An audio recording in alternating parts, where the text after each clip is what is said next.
Di sebuah kawasan pinggiran kota yang tenang, hidup seorang pria tua berusia 72 tahun bernama Pak Eko.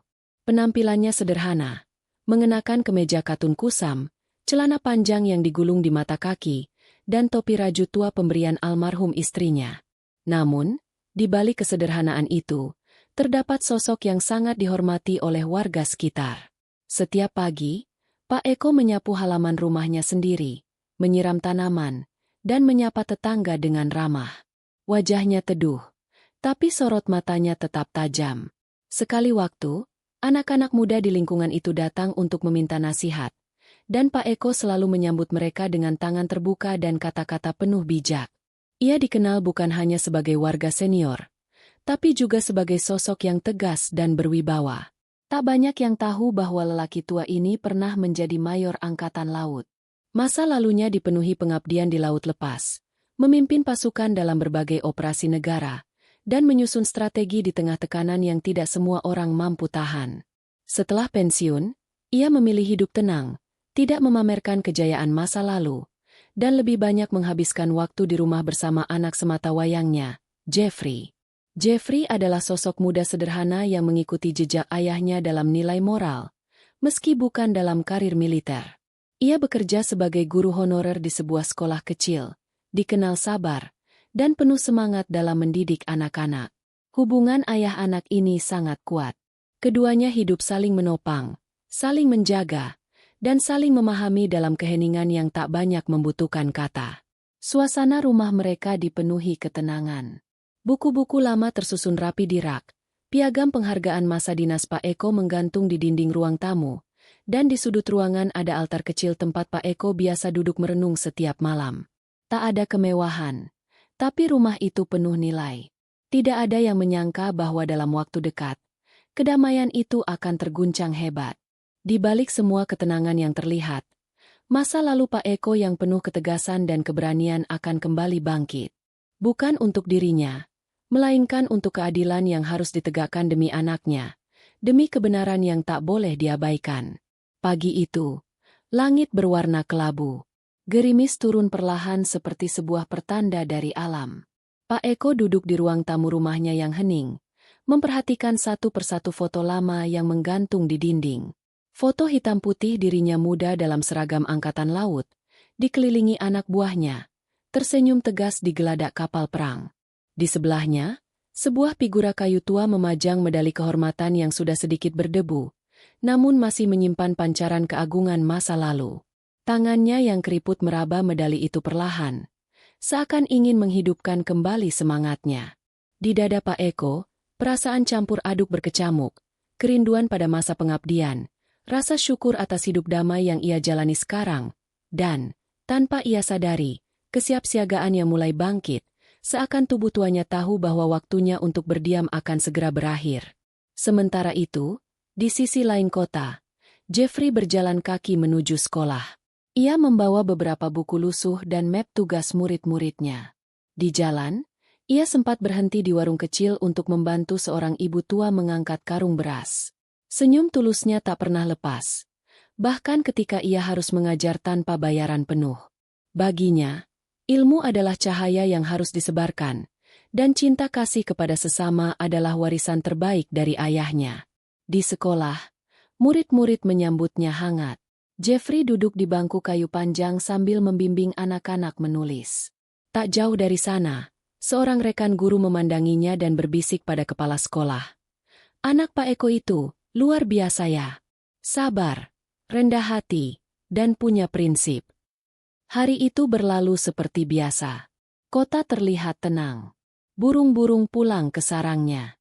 Namun jauh di tempat lain, roda nasib perlahan mulai berputar ke arah yang tak bisa dikendalikan. Tanpa peringatan, sebuah kejadian akan muncul yang mengguncang segalanya. Malam harinya, Pak Eko duduk kembali di kursi rotan kesayangannya, menyeruput teh hangat sambil menonton berita. Ia tidak menyadari bahwa saat itu, di sudut kota yang gelap, suara sirine meraung di kejauhan. Di bawah langit mendung dan lampu jalan yang redup, beberapa pria berseragam tengah melakukan operasi diam-diam. Target mereka, seseorang yang mereka curigai terlibat kasus perampokan. Mereka tak tahu langkah mereka akan menyesatkan.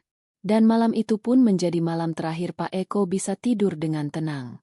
Sebab esok paginya, segalanya akan berubah. Suara ketukan keras di pintu depan membuyarkan keheningan pagi di rumah Pak Eko. Langit masih mendung, dan embun masih menempel di dedaunan halaman.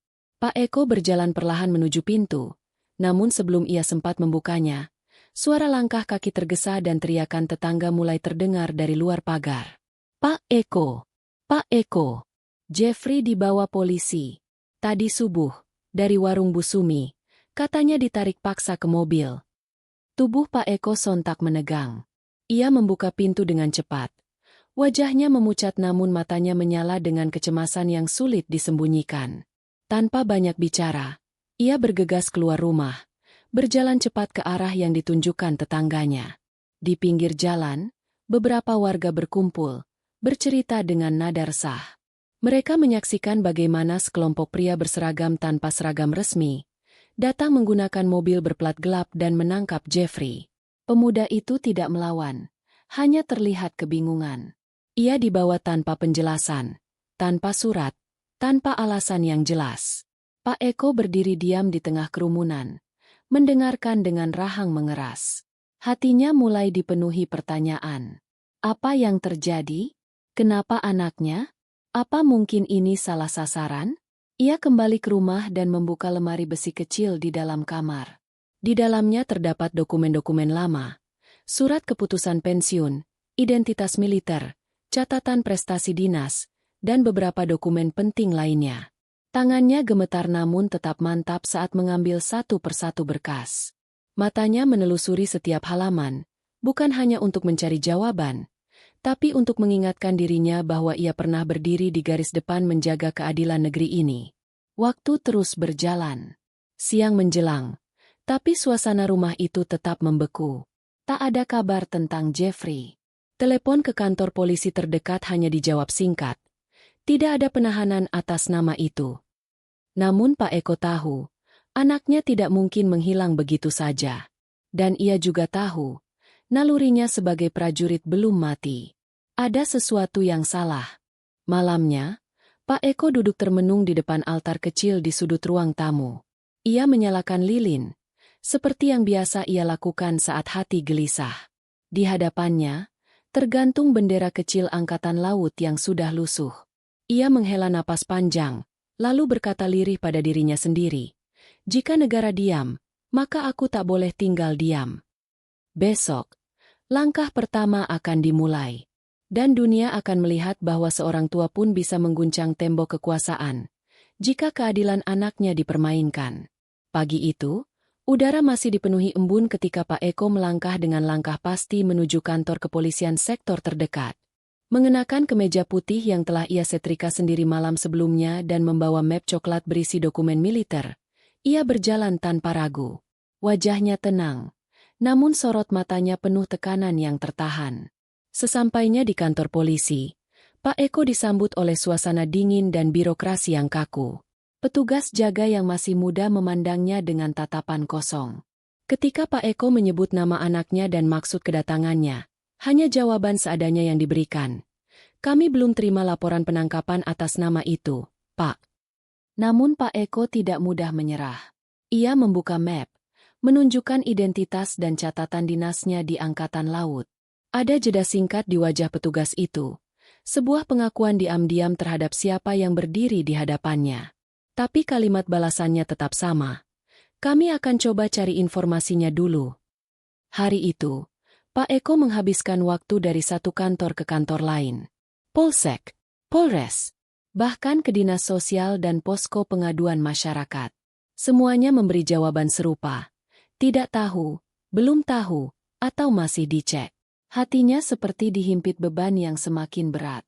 Ia merasa seperti berbicara pada dinding-dinding yang bisu. Sementara itu, di sebuah ruang gelap tanpa jendela, Jeffrey duduk dengan kepala tertunduk.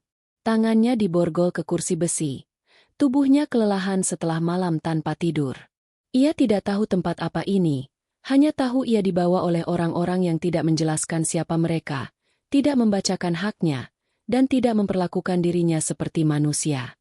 Di hadapannya, Beberapa pria bergiliran menginterogasinya. Mereka memaksa Jeffrey untuk mengaku sebagai pelaku sebuah tindak kejahatan yang tidak ia pahami. Tapi Jeffrey tetap tenang. Dengan suara lirih, ia menjawab setiap pertanyaan dengan jujur. Ia tidak melawan. Ia tidak marah. Ia hanya ingin semuanya segera berakhir. Waktu berjalan lambat. Dan dunia di luar terus berpura-pura tidak tahu. Sore harinya, Pak Eko kembali ke rumah dengan langkah berat. Ia duduk di kursi rotannya yang tua. Pandangannya kosong. Tapi tidak menyerah. Karena dalam dirinya, ada api yang mulai menyala kembali. Api yang dulu pernah membuatnya berdiri di tengah badai tanpa gentar. Jika suara saya tidak didengar di sini, gumamnya pelan, maka saya akan bicara pada mereka yang lebih tinggi. Ia tahu, pertarungannya baru saja dimulai. Keesokan harinya, Pak Eko bangun lebih awal dari biasanya. Mata tuanya belum sempat terpejam sempurna, tapi tekadnya sudah bulat. Ia mengenakan seragam dinas lamanya, yang masih tersimpan rapi di lemari, dengan lencana kebanggaan di dada kiri. Di pundaknya, beban moral dan tanggung jawab seorang ayah sekaligus prajurit yang tidak pernah lupa pada arti sebuah pengabdian.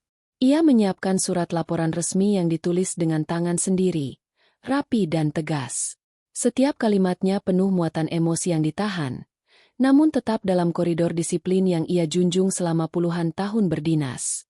Dengan map hitam di tangan, ia melangkah menuju kantor komando wilayah militer tempat ia dulu pernah bertugas. Setibanya di sana, banyak wajah-wajah baru yang tak mengenalnya. Tapi ketika ia menyerahkan kartu identitas militer pensiunan mayor, seketika suasana berubah. Para petugas memberi hormat, menegakkan sikap tubuh. Ia diterima dengan penuh hormat, namun tatapan Pak Eko tak meminta itu. Ia hanya ingin satu hal, kejelasan.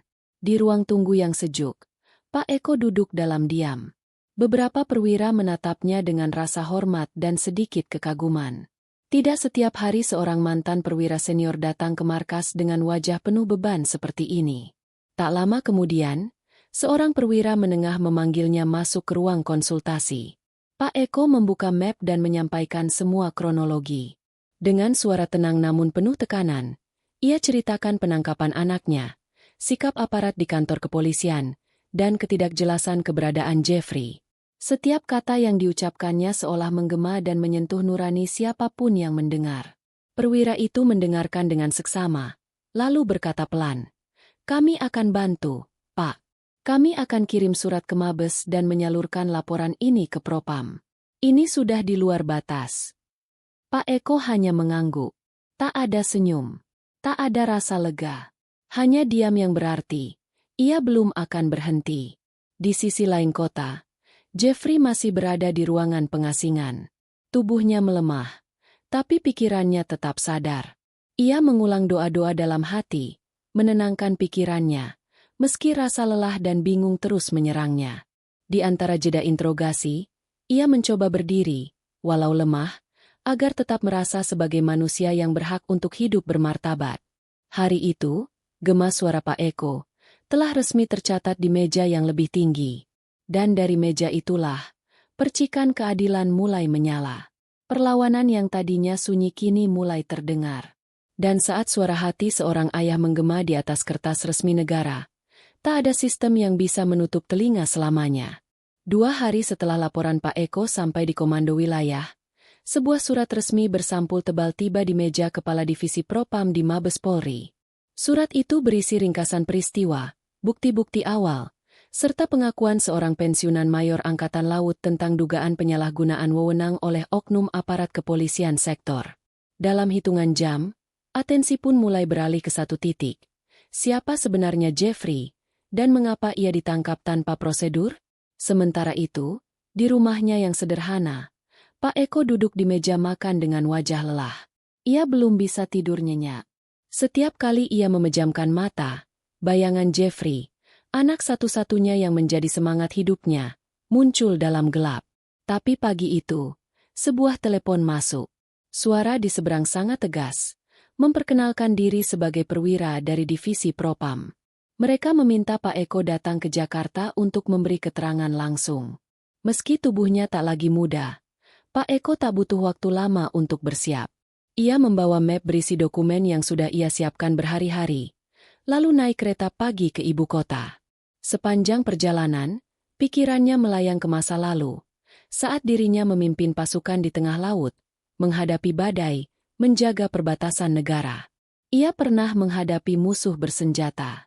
Tapi kali ini, musuhnya tak terlihat. Ketidakadilan yang diam-diam menjalar lewat jabatan dan seragam. Di Mabes Polri, Pak Eko disambut oleh sejumlah petugas dengan sikap formal dan hormat. Ia duduk di ruang yang dipenuhi arsip dan kamera pengawas. Lalu, satu persatu pertanyaan dilontarkan kepadanya. Tapi bukan sekadar interogasi. Kali ini, ia merasa suaranya benar-benar didengar. Setiap detail ia sampaikan dengan runtut, tanpa kemarahan, tanpa dendam. Hanya kebenaran. Sebagaimana seorang prajurit senior menyampaikan laporan operasi. Di tempat lain, Jeffrey mulai dipindahkan. Tidak lagi di ruangan pengasingan, tapi ke ruang tahanan yang sedikit lebih layak. Seorang petugas baru datang, lebih ramah, dan memanggilnya dengan nama, bukan sebutan kasar. Ada perubahan, kecil tapi nyata. Jeffrey masih belum tahu apa yang sedang terjadi di luar sana, tapi hatinya mulai merasakan bahwa sesuatu sedang bergerak. Ia tidak sendirian. Sore itu, setelah menyampaikan semua kesaksian, Pak Eko berdiri di lobi gedung tinggi dengan kaca-kaca besar. Di tangannya masih ada map hitam yang kini terasa lebih ringan. Bukan karena bebannya telah selesai, tapi karena ia tahu, perjuangan ini bukan hanya soal anaknya. Ini tentang menolak tunduk pada kesewenang-wenangan. Dan dari seorang ayah berusia 72 tahun yang pernah memimpin kapal perang di lautan luas, langkah kecil itu mulai mengguncang struktur yang selama ini tak tersentuh. Keesokan harinya, surat perintah investigasi internal ditandatangani di meja kepala Propam. Nama Jeffrey dan catatan Pak Eko kini resmi masuk dalam daftar pemantauan. Tim kecil dibentuk. Mereka mulai menelusuri laporan-laporan sebelumnya, termasuk pengaduan masyarakat yang terlupakan. Semuanya mengarah ke satu kantor kepolisian sektor di pinggiran kota, tempat Jeffrey pertama kali ditahan. Pak Eko kembali ke rumahnya dengan kelelahan yang tak hanya bersumber dari perjalanan, tapi dari kenyataan bahwa perjuangannya baru memasuki tahap krusial. Ia duduk di beranda, memandangi halaman depan yang gersang. Di sana, ingatan tentang masa muda Jeffrey muncul. Anak itu pernah bermain sepeda kecil di halaman yang sama, tertawa tanpa beban. Kini ia harus berjuang dalam senyap di balik jeruji yang bahkan tak ia pahami asal-muasalnya. Sementara itu, di ruang tahanan, perlakuan terhadap Jeffrey mulai berubah. Namun bukan karena kesadaran, melainkan karena kekhawatiran. Beberapa petugas mulai bicara dengan nada lebih sopan, tidak lagi membentak. Mereka telah mendengar kabar bahwa ada mantan mayor yang menyampaikan laporan ke Mabes. Ada rasa takut, tetapi juga rasa tidak nyaman karena perbuatan mereka mulai diawasi. Namun, satu perwira, AKP Rudi, yang memimpin penangkapan Jeffrey, merasa tersudut. Ia memutuskan untuk mempertahankan versinya bahwa Jeffrey memang terlibat dalam kasus perampokan yang tengah mereka tangani. Dengan keyakinan dan sikap membela diri, ia mengarang ulang laporan interogasi, menyisipkan keterangan yang dibuat-buat, dan menyuruh bawahannya untuk menandatangani. Langkah itu justru memperkeruh suasana. Karena ketika dokumen itu sampai ke tangan penyelidik Propam, beberapa kejanggalan langsung terbaca. Nama saksi yang tak sesuai, waktu kejadian yang tumpang tindih, dan tanda tangan yang dicurigai sebagai hasil tekanan. Hari itu, Pak Eko menerima kabar bahwa tim dari Jakarta akan segera turun ke kantor kepolisian tersebut. Wajahnya tetap datar, tapi jantungnya berdetak lebih cepat. Ia tahu, waktu semakin dekat. Kebenaran mulai merayap perlahan. Malamnya, Pak Eko membuka lemari tuanya, mengambil album foto lama. Di sana ada foto dirinya berseragam, bersama Jeffrey kecil yang sedang duduk di atas bahunya. Kita sudah pernah melewati badai, Jeff, bisiknya lirih. Kita akan lewati yang ini juga. Besok pagi, ia akan kembali berdiri. Tapi kali ini, bukan hanya sebagai seorang ayah, melainkan sebagai suara yang mewakili mereka yang pernah dibungkam oleh sistem. Pagi itu, langkah Pak Eko tampak lebih tegap dari biasanya. Meski usia telah menua di tubuhnya, semangat dalam dadanya menyala terang. Ia mengenakan batik biru tua dan membawa map besar berisi salinan laporan serta bukti yang berhasil dikumpulkan dari saksi-saksi sekitar lokasi penangkapan Jeffrey. Hari ini, ia akan menemui seorang jurnalis senior dari media nasional. Seseorang yang ia kenal semasa aktif di TNI, dan kini bekerja sebagai penyelidik investigasi. Bukan untuk menyebar sensasi, melainkan untuk memastikan bahwa suara kebenaran tak hanya terdengar di ruang tertutup. Pertemuan berlangsung di sebuah kafe kecil dekat stasiun kereta. Pembicaraan mereka berlangsung tenang namun penuh makna. Pak Eko menceritakan ulang kronologi, nama-nama aparat, hingga dugaan manipulasi berkas interogasi. Sang jurnalis mencatat dengan serius, lalu berkata, "Jika ini terbukti, ini bukan hanya kasus salah tangkap. Ini potret dari sebuah krisis integritas." Sementara itu, tekanan dari Mabes Polri terus meningkat. Tim investigasi sudah berada di kota tempat Jeffrey ditahan. Mereka menyamar, tidak langsung menunjukkan identitas.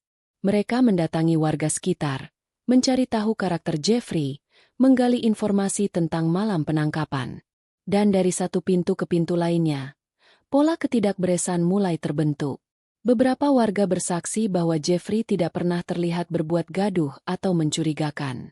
Malam itu ia hanya sedang mengantar makanan kepada pelanggan di rumah kontrakan dekat pasar. Tak ada barang bukti yang ditemukan. Tak ada surat perintah saat ia dibawa. Di kantor polisi, AKP Rudi mulai merasa terpojok. Bisik-bisik tentang pemeriksaan dari atas mulai terdengar. Ia mencoba mengatur narasi baru kepada timnya. Namun beberapa anggota sudah menunjukkan keraguan. Ada yang mulai menolak menandatangani dokumen baru. Kepercayaan mulai retak. Di ruang tahanan, Jeffrey perlahan mendapatkan informasi bahwa ada pergerakan dari luar. Salah satu petugas berbisik singkat saat memberikan makan, bahwa ayahnya telah datang ke Jakarta. Hati Jeffrey berguncang, bukan karena harapan, tapi karena rasa bersalah. Ia tak ingin ayahnya yang renta harus berhadapan dengan tekanan sebesar ini. Namun di benak Pak Eko, tidak ada tempat untuk menyerah. Saat matahari mulai turun sore itu, ia berdiri di jembatan penyeberangan, memandang kota yang begitu sibuk namun terkadang buta. Dalam hatinya ia berkata, "Jika mereka pikir aku akan mundur, maka mereka belum pernah melihat seperti apa keteguhan hati seorang prajurit yang kehilangan anaknya." Langkah demi langkah ia lanjutkan. Diam tak lagi menjadi pilihan. Kini tangan itu bergerak, bukan untuk kekerasan, tetapi untuk mengguncang kesadaran. Hari itu, media nasional merilis sebuah artikel panjang berjudul, "Jeritan Ayah Seorang Korban Salah Tangkap, Ketika Hukum Tak Lagi Melindungi Yang Benar." Nama Pak Eko tak disebut secara eksplisit, namun ciri-cirinya sangat jelas. Mantan perwira tinggi Angkatan Laut, berjuang membela anaknya yang dipenjara tanpa bukti yang sah.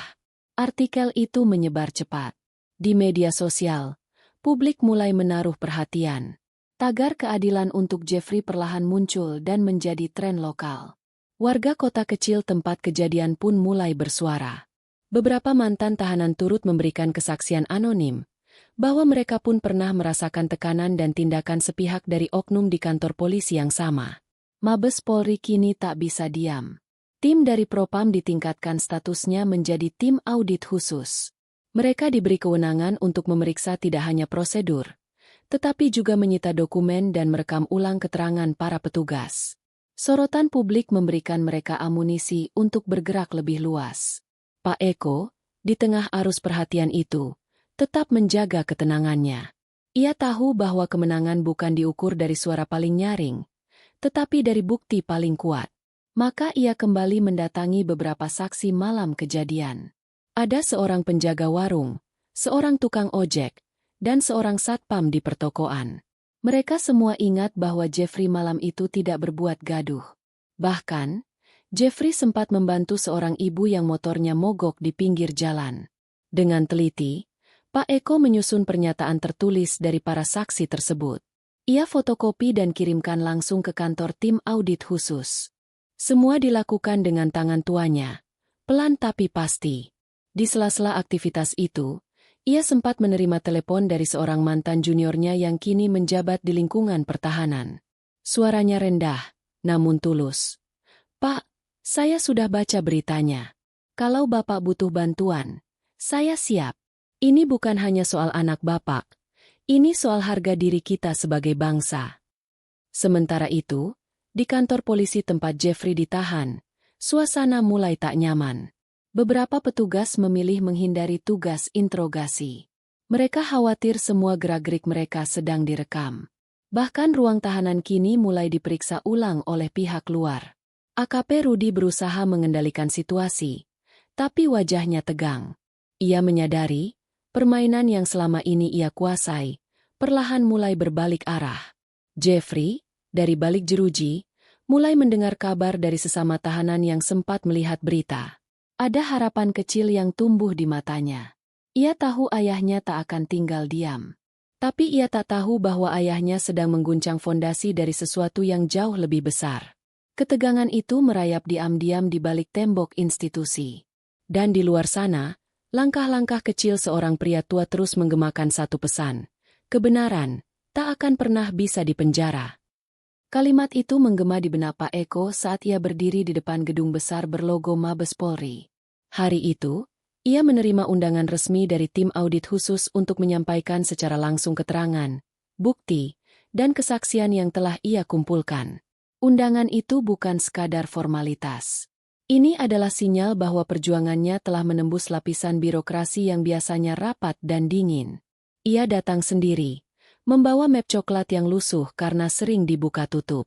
Di dalamnya, tersimpan lebih dari sekadar kertas. Ada perjuangan, pengorbanan, dan cinta seorang ayah. Raut wajahnya tegas. Setiap langkahnya seolah mewakili ribuan suara lain yang pernah dibungkam oleh kekuasaan yang disalahgunakan. Di dalam ruang pertemuan, para petugas dari Propam dan intelijen duduk membentuk setengah lingkaran. Ada kamera yang merekam. Semua berlangsung resmi dan diam. Tapi saat Pak Eko mulai berbicara, suasana berubah. Suaranya tidak lantang, namun setiap kalimat mengandung bobot. Ia menyebut nama, waktu, lokasi, dan detil kejadian tanpa tergagap. Semua data disampaikan secara sistematis dan lugas. "Saya tidak datang ke sini untuk menjatuhkan siapapun," katanya pelan. "Saya hanya ingin keadilan berdiri kembali di tempatnya." Salah satu perwira tinggi yang duduk di ujung meja menatapnya dalam-dalam. Ia mengenal Pak Eko dari masa lalu, dari masa ketika disiplin dan integritas adalah nafas sehari-hari. Tak ada yang berani menyela atau mempertanyakan niatnya. Beberapa jam kemudian, tim investigasi bergerak cepat. Mereka datang kembali ke kantor polisi yang menangani kasus Jeffrey. Kali ini, bukan sebagai tamu, tapi sebagai pemeriksa resmi dengan surat tugas terbuka. Dokumen-dokumen disita, rekaman CCTV diminta, dan beberapa petugas langsung dipisahkan untuk dimintai keterangan. Wajah AKP Rudi tampak memucat saat mendengar nama Eko Santosa disebut dalam surat resmi yang dibacakan oleh tim. Ia tak pernah membayangkan bahwa pria tua yang datang menggedor gerbang kantor beberapa hari lalu ternyata menyimpan kekuatan moral dan jaringan sebesar itu. Sementara itu, di dalam ruang tahanan, pintu besi terbuka perlahan. Seorang petugas masuk, memanggil nama Jeffrey dengan nada netral. "Ada yang ingin menemui kamu." Jeffrey keluar dengan hati berdebar. Ia dibawa ke ruang administrasi, dan di sana, duduklah Pak Eko, berdiri perlahan dengan senyum tenang. Mata mereka bertemu, dan seketika dunia yang sempat runtuh, terasa utuh kembali. Tak ada pelukan, tak ada tangis, hanya keheningan yang penuh makna. Dan dari keheningan itu, muncul kekuatan yang tak tergoyahkan. Hari itu, pintu besi tidak hanya terbuka untuk Jeffrey, tapi juga untuk kebenaran yang selama ini dikunci di ruang gelap. Tim Propam dan Intel kini resmi mengambil alih kendali atas seluruh proses hukum yang menimpa Jeffrey. Dalam waktu singkat, ruangan interogasi yang selama ini menjadi tempat ketakutan dan intimidasi, berubah menjadi tempat pemeriksaan balik terhadap para petugas. Beberapa nama yang disebut dalam laporan Pak Eko dipanggil satu persatu. Wajah mereka mulai cemas, Terutama karena semua dilakukan dengan kamera yang terus menyala dan notulensi yang ketat.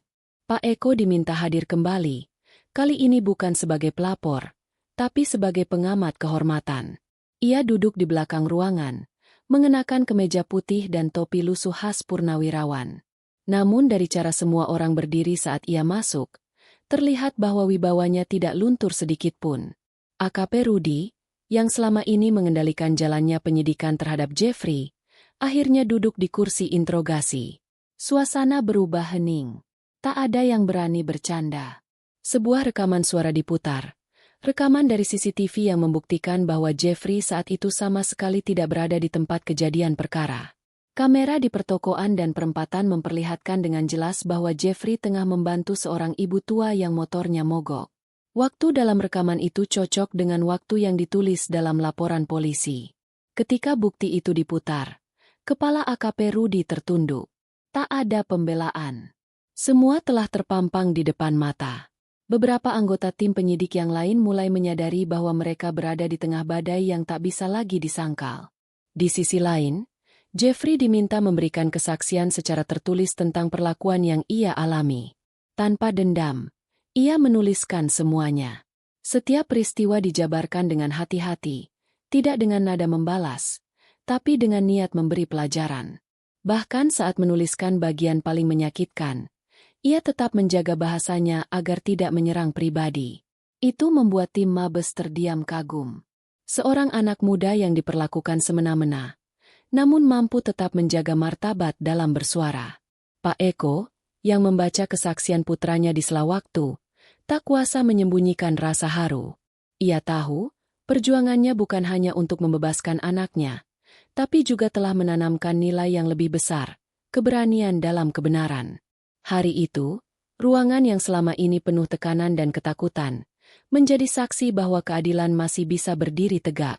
Di hadapan kebenaran, tak ada pangkat, tak ada jabatan, tak ada kekuasaan yang bisa berlindung. Itulah kalimat yang tertinggal di udara setelah seluruh proses interogasi hari itu ditutup. Namun perjuangan belum selesai.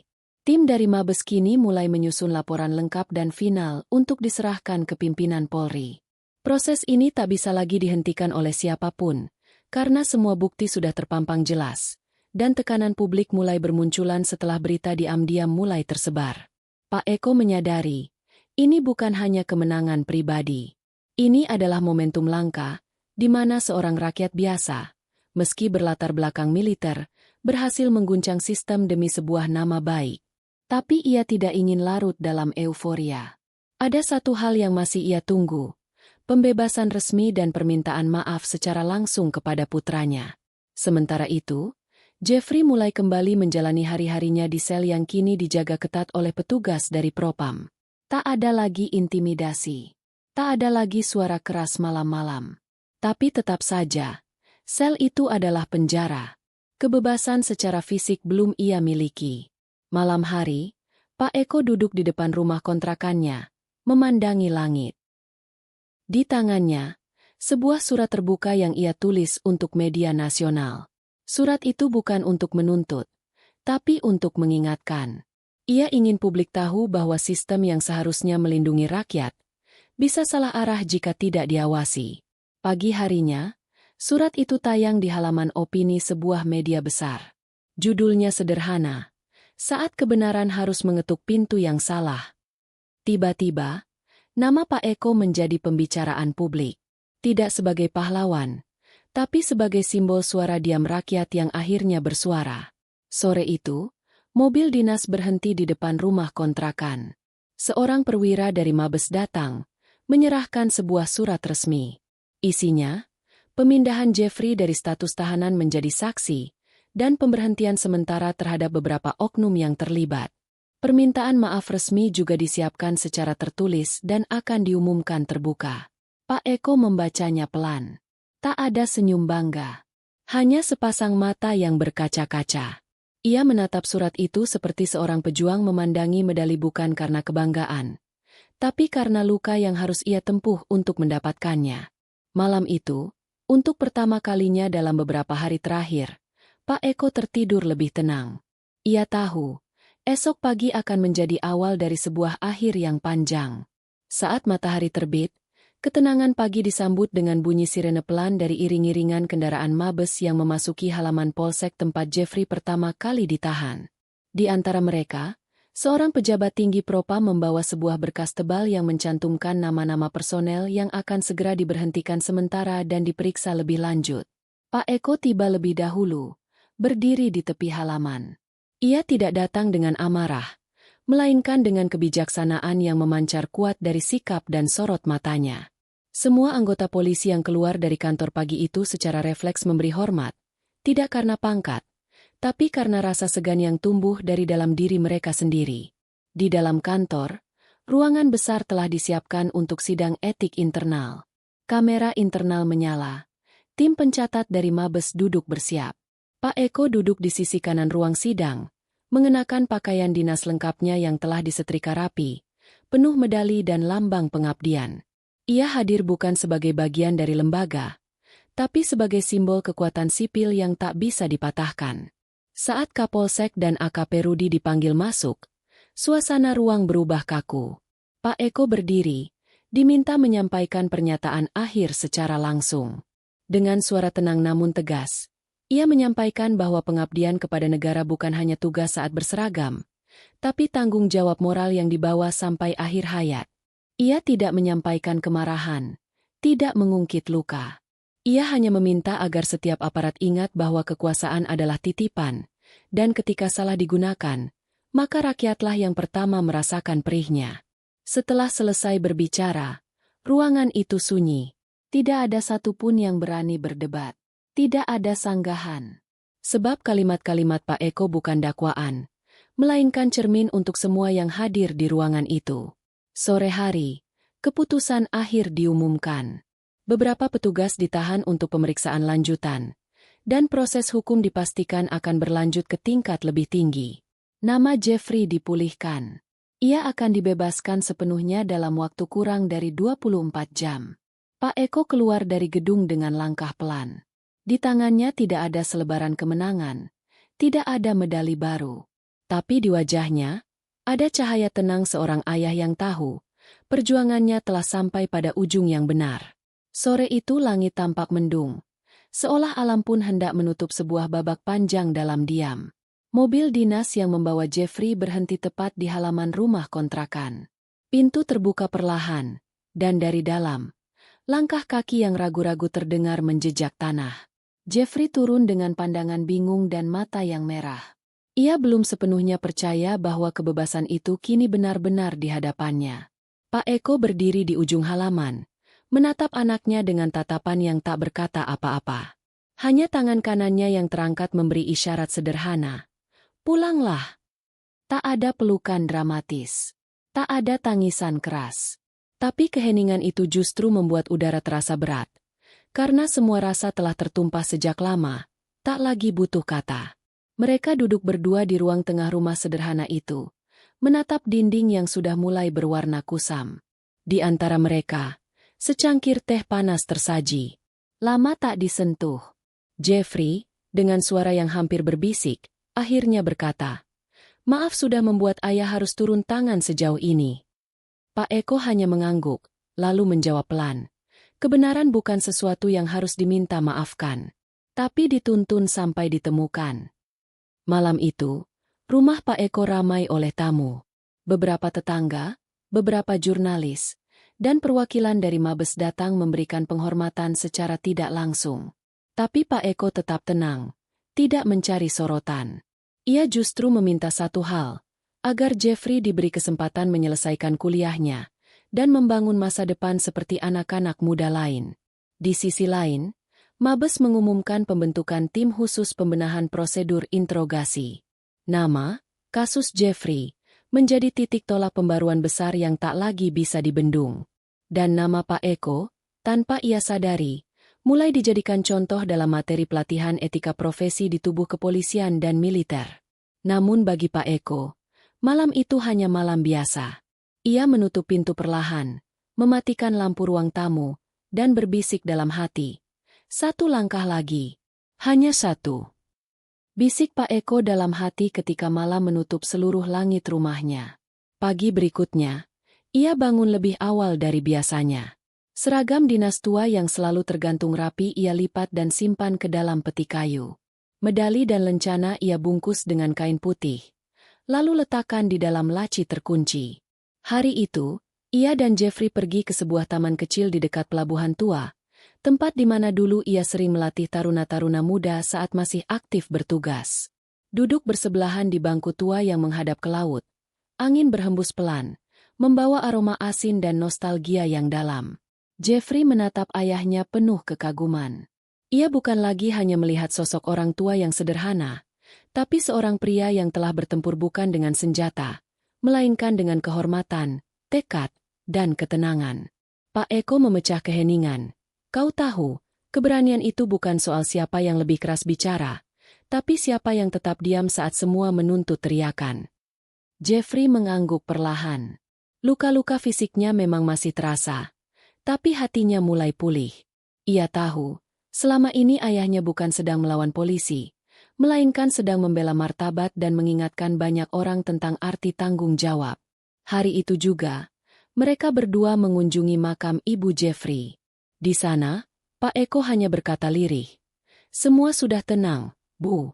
Anak waktu berlalu, namun nama Pak Eko mulai dikenal di lingkungan luas sebagai simbol keteguhan yang membangun.